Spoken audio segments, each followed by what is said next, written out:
Hi guys, Janelle here again today. I am going to talk to you guys today about warping shadows.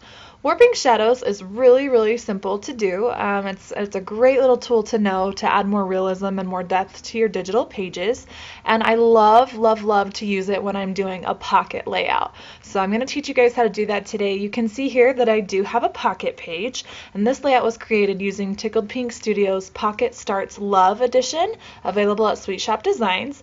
She has another one, Pocket Starts Happiness, and I'm really hoping that it's going to be a series because this was a great little add-on to any Project Lifers collections.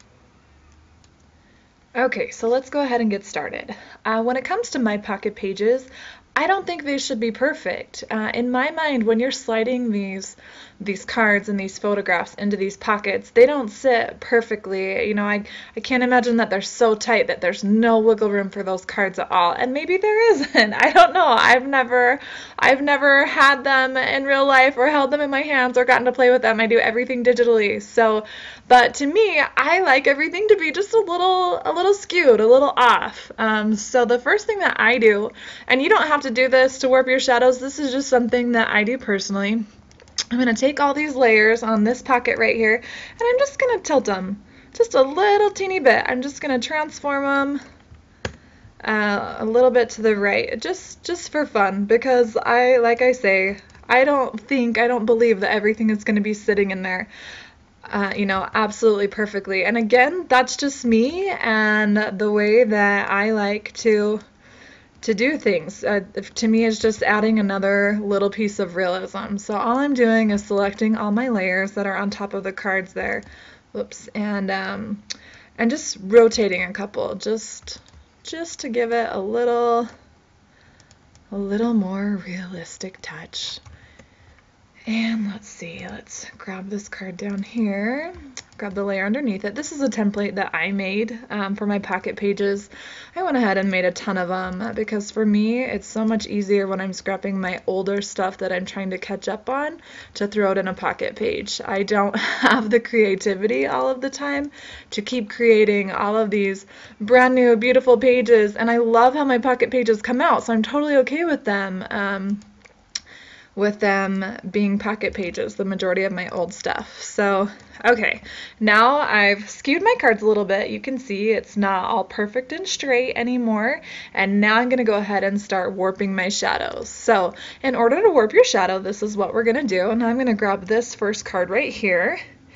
And because I have it clipped to this shape underneath it, I'll turn this off so you can see there's my shape. I'm going to take the drop shadow from the shape, and I'm going to right click on it and say create a layer.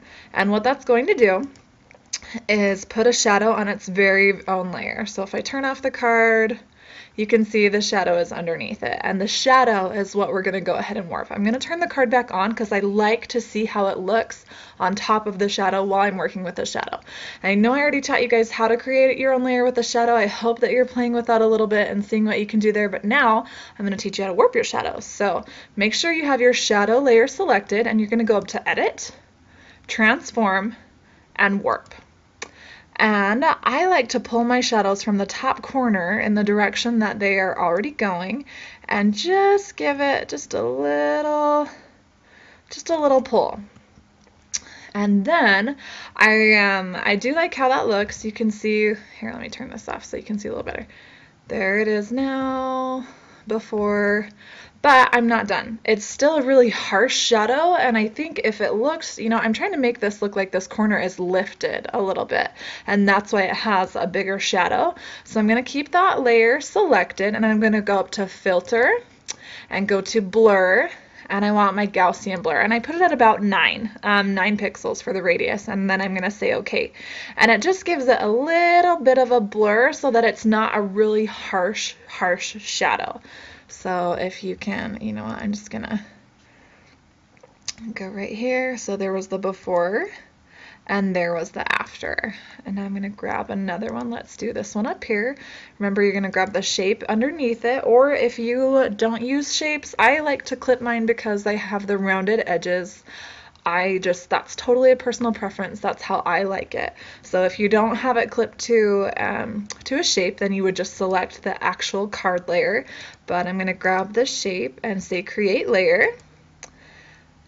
Okay, select my layer with the shadow, and then again go to edit, edit, transform, and warp.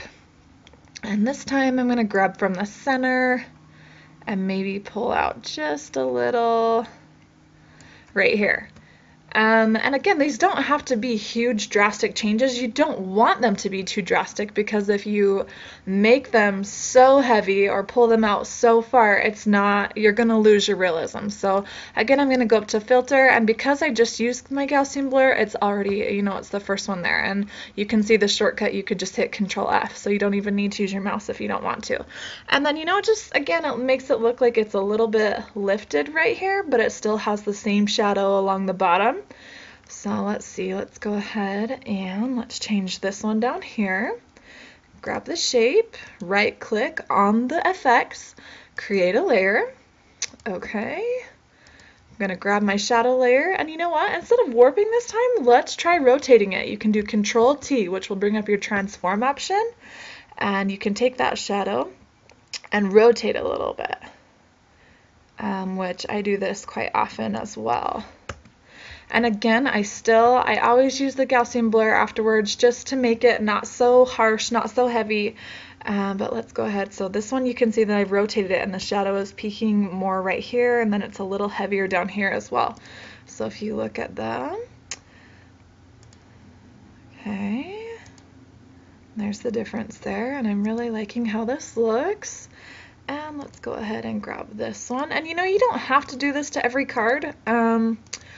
Sometimes I do, sometimes I don't. It depends, because maybe there are some cards that do fit perfectly in those pockets, so you don't need to worry about them looking like they are warped, because maybe their shadow is even. But I'm going to go ahead, I'm going to rotate this one again too. We're just going to spin it just a little teeny bit, and I'm going to do Control F to apply my Gaussian blur.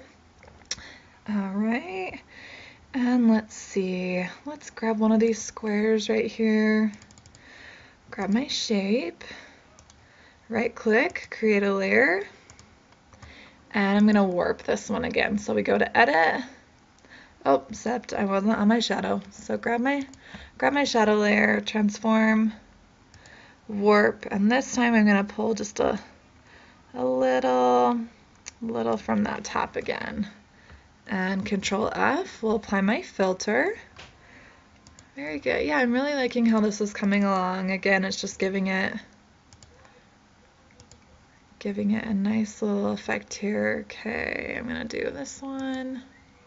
Transform, warp. And I apologize if you can hear the TV on in the background. My son is watching a movie so that I can do this today. All right. But yeah, so as you can see, it's looking like maybe it's not sitting flat, or the cards have puckered a little bit. You know how they have a tendency to kind of curl, and it just adds a little bit of realism. So there you go. I hope you enjoyed learning how to warp your shadows, and not only warp them, but rotate them. That's something that you can play with too. And I hope you learned something new. I look forward to showing you something again next time. And we'll see you later.